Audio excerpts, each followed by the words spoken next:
Hello everyone, I hope you can hear me and see me. I'm Kelsey Horton, I'm an author. I don't normally do live videos, but they kind of freak me out. But I'm here today. I had a quick thing I wanted to share and teach on, and I thought a video might be a more fun, scary, possibly more effective way of talking about it than just blogging about it.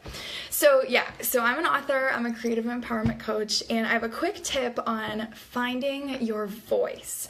So this is a really common thing that artists, writers, me, my clients, I hear all the time is I'm having a hard time finding my voice, especially if you feel like you once had your voice, your unique flair on your art, and it's like gone. Like if you're having a hard time connecting back into something that you already had.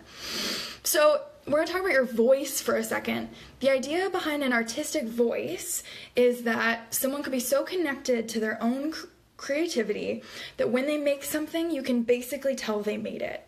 So like if you see a Steven Spielberg movie, you pretty quickly figure out that it's a Steven Spielberg movie. It's hard to miss. Same with authors. If Jodi Picoult writes a novel, you can pretty quickly figure out it's a Jodi Picoult novel. The idea being that there are some common themes and threads in the things that we do.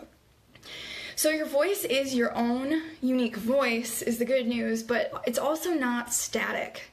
It changes as you change, it changes as you evolve, and it is completely influenced by the stuff that you are seeing, reading, hearing, the movies in your world, the people in your world, the authors that you're watching. So your voice changes over time, and it's also molded by the influences and stuff around you.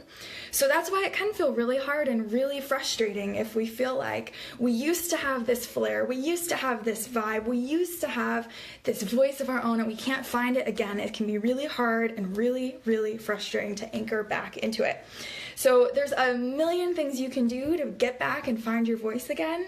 And we're just going to cover one right now in this really quick video, and that is find your early influencers and get back into their work. So when you first started writing, painting, speaking, whatever your art is, when you first started doing that, when you first started making music, who influenced you the most? Even if you don't read their books or listen to their music or anything like that anymore, if you're feeling disconnected, go back to those original influencers and sit down and read what used to be your favorite book and listen to what used to be your favorite band in high school. Just do it, because it may or may not have the same emotional impact on you now.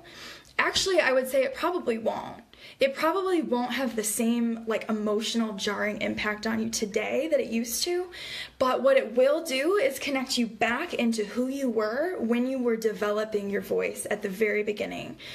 And then one more thing it does is it connects you with the past version of you that was way more inspired than the current version of you feels, right? That's the whole point. We're trying to inspire ourselves again into being more ourselves. So for example, for me, I'm a writer. In college, I read a lot of Jack Kerouac and Anais Nin. Those were kind of only the two writers I ever read. And all my writing in college, you can totally tell.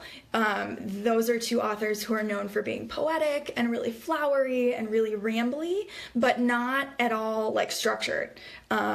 No real narrative arc there, and you can totally tell from everything I ever wrote during that time period. And it was very beautiful, and it was a time when I was really figuring out who I was. So if I was feeling uninspired, I would go back to my bookshelf right now and pick up On the Road and read it. And see who you are and see if you can get back into that old vibe of the stuff you used to love.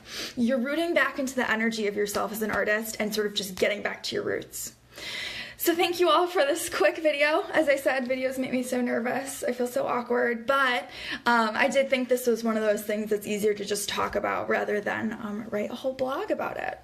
So I hope everyone has a great day and makes some beautiful art and really shows up for yourself in the world today. I hope you have an awesome afternoon. Thanks.